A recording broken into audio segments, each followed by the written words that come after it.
You ever stop and think about what it would actually take to get every single person on this planet online? I mean, really connected.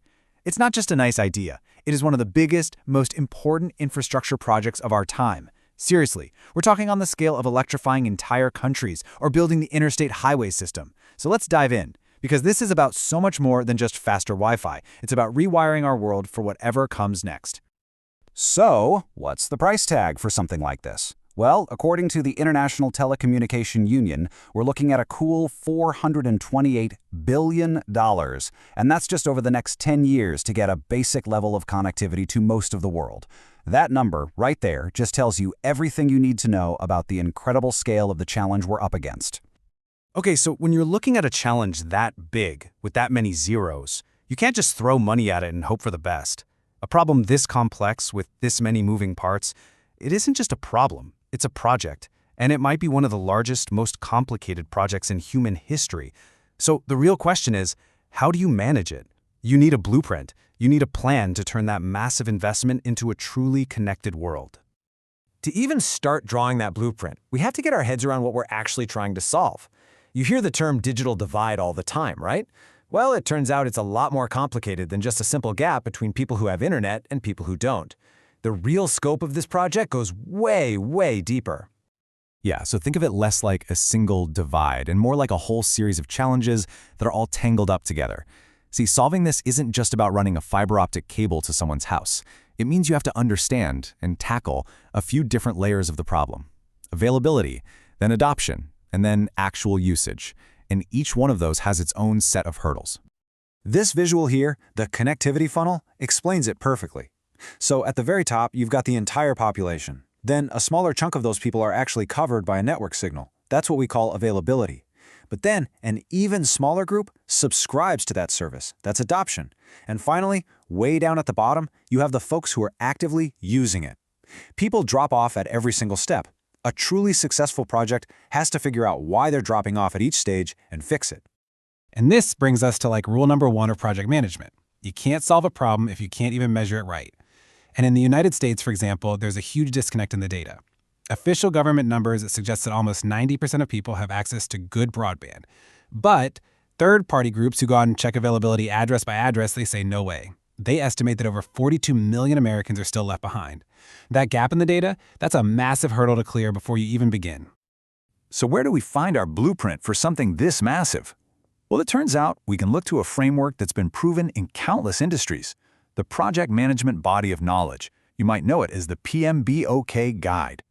Let's break down a few of the key principles from it that apply directly to this global mission. All right, principle number 1, focus on value. Now, I know that sounds obvious, but it's actually a really critical shift in how you think. The goal isn't just to complete a task, like deploying 1,000 miles of fiber. The goal is to deliver value. Can a patient now access telehealth? Can a student actually do their homework online? Can a small business suddenly reach a global market? That's the real measure of success, not just miles of cable in the ground. The second principle is absolutely crucial. Effectively engage with stakeholders. This project isn't just about technology, it's about people. And the stakeholders aren't just the telecom giants and government agencies. They're the residents of a small rural town. They're the local business owners. They're the teachers in the schools. Actually working with them, proactively, make sure that the solution you build is one they actually need, and it builds the kind of teamwork you need for this to last. And Principle 3 recognizes that there's just no one-size-fits-all answer here. You have to tailor based on context. The right way to connect a super dense city is going to be completely different from the right way to connect a remote mountainous region or a tiny island nation. This principle forces us to adapt our methods to fit the unique geography, the culture, and the economic reality of every single community. Okay, so those are the principles. That's the theory. But what does it all look like in the real world? Let's take a look at how this blueprint is being put into practice right now, powered by some truly historic new funding. Right here in the U.S., the $65 billion investment from the Infrastructure Investment and Jobs Act is a perfect case study. Now look at how the funds are broken down. The biggest piece of the pie, the BEAD program, is for deployment. That's the availability part of our funnel. But look at the other parts. There are huge investments in affordability and digital equity, which directly attack the adoption and usage problems. This isn't just throwing money at cables, it's a plan that actually gets the complexity of the problem. And Here's that engage with stakeholders principle coming to life. This quote, it was taken directly from public feedback while Vermont was creating its state broadband plan. This isn't some line written by a consultant. It's the voice of a real person. And it grounds the entire project in a mission that's about people, building possibility. And that engagement isn't just talk either. This is what it looks like on the ground. Vermont has set up this deeply collaborative system, and at the very heart of it are these things called Communications Union Districts, or CUDs. And this is the key part.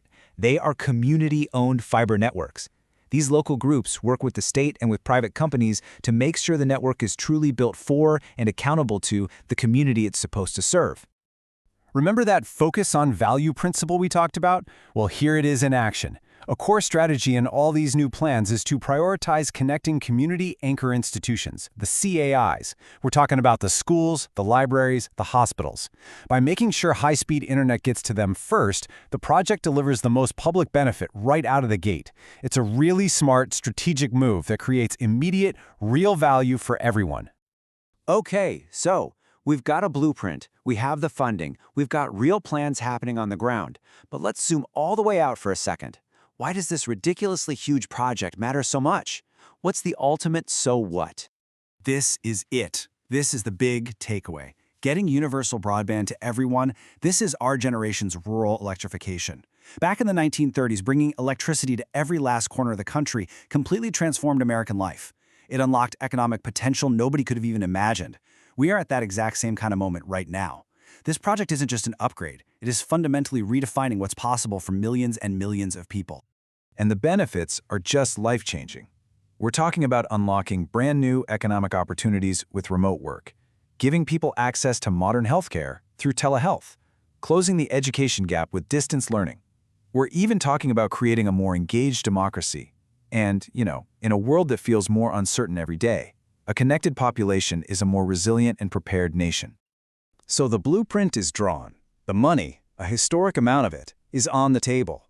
But this is where the real work, the hard work, begins.